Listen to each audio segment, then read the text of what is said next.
نجارەیەکێ مینەک و راپۆرتên ناودەولەتی بەحسە گوهارتنە دەموگرافیا عەفرینê û binpêkirinên van gropên çekdarên Sûriyên ser bi Tirkiye derheqî Kurdên Efrînê dihênekirin, dihêne ragihandin. Lê li ser astê cîhanê hêjî me reaksiyonekiyan jî bersiveke cidî bo rawestandina van binpêkariyan û rawestandina guhartina demografiya Efrînê nedît. Li Cinêfê jî herî dawiyê di kombûna netewên yekbûya bi giştî behsa Sûriya hate kirin, behsa Efrînê jî hate kirin. Gotin xelkê Efrînê ji ser mal û halên wan dihêne derê xistin. Li cihê wan erebên hawirde û heta xelkê dervey Sûriya dihête bicihkirin. Êdî navend dihêne avakirin, demografî dihête guhartin, xelek dihêne ravandin û tirsandin û eşkencedan. Li ser vê mijarê û aya bersiv çi bûye, mumkin e çi pêşhatekê bîne, jê serokê navenda Kurdî bû lêkolîn û şêwiriyên yasayî yasa. Hêja ciwan înalo ji bajarê bûnê Almanya dipirsim. Hêja ciwan tu gelek bi xêratiya Kurdistan 24. We di kombûna netewên yekbûyî da ya bi giştî li ser Sûriya çawa behsê Efrînê kir? Di rapora xwe de hewa amaje bi çi kir? Hewa çi got?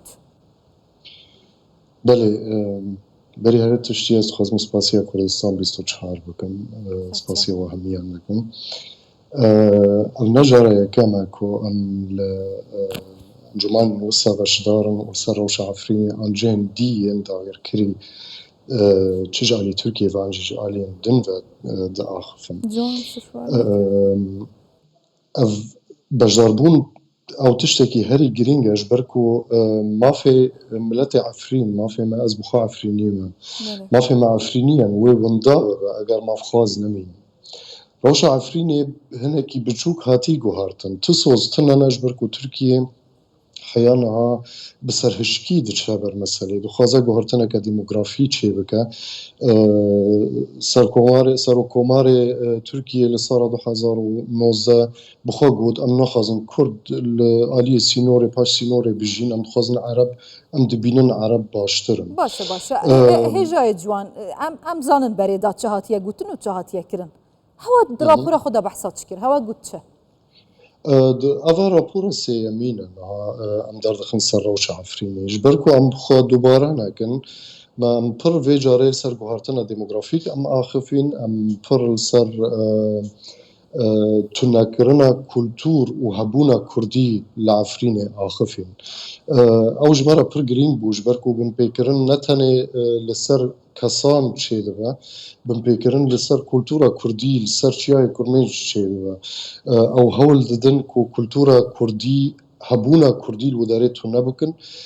Hinek ji wan awayên binpêkirinan wek te gotî avakirina komelgehan niştecîbûnê ne, ev niha belkî heya çêl komelgeh niştecîbûnê li Efrînê çêbûne, maltên standin. Me pir hewl da em terkîzê xwe li ser wê xalê bikin.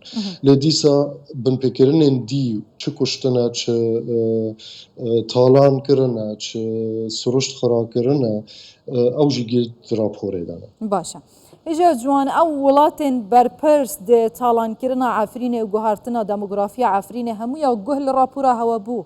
Bersiva wan çi bû? Çi got? Bi xwedê wek me gotî bersiv, ti bersivî em bibên wekî soz ji Kurdara heya niha tune. Hewldan heye çi ji alî Ewropa ve an jî ji dewletên dî ve ku rewşa Efrînê biguhêrin.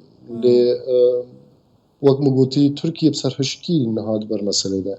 Divê ku em bêjin jî niha rewşa Efrînê bi hinekî biçûk hatî guhartin. Guhartina baxivin hêjayê ciwan.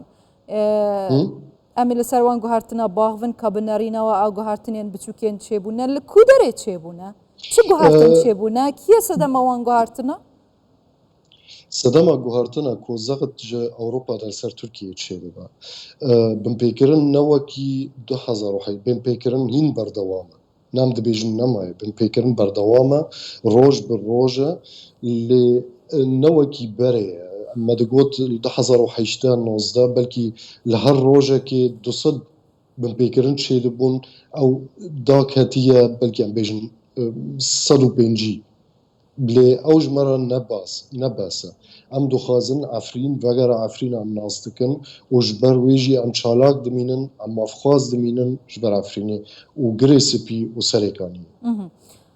تمام يعني ساڵە 2019 dikarin bêjin Efrîn û Girêspî û serêkaniyê navçeyên dagîrkirîne di destê Tirkiye û grûpên ser bi wan ve yanî Grûpên çekdarên ser bi Tirkiye ve yên Sûrî belê gelek cara em dibînin Kurdên li Efrînê weke cenabê hewa dibêjin Kurd dihêne revandin û eşkencedan û ji malê mulkê wan dihêne kirin heta darên zeytûnan yanî berhemê wan çekdar dibêjin nîv bûme nîv bû hewa ege nedeyn dê zevî û zarê me sojin dê malê me sojin dê meş malê mekene derê tu çê bêjiya min nûke sedî çend ya demografiya Efrînê hatiye guhartin û erebên hawirde li cihê wan hatine dan heta eger şaş nebim ege tu vê zanyariyên piştrast bike ji ber tu ji Efrînê hêjayê ciwan rast e dibêjin heta ji Filistînê ereb înane Efrînê û serêkanî û Girêspî bi cih kirine bi Xwedê ez ji te re niha tiştê ez ser diaxivim tiştê belgekirîne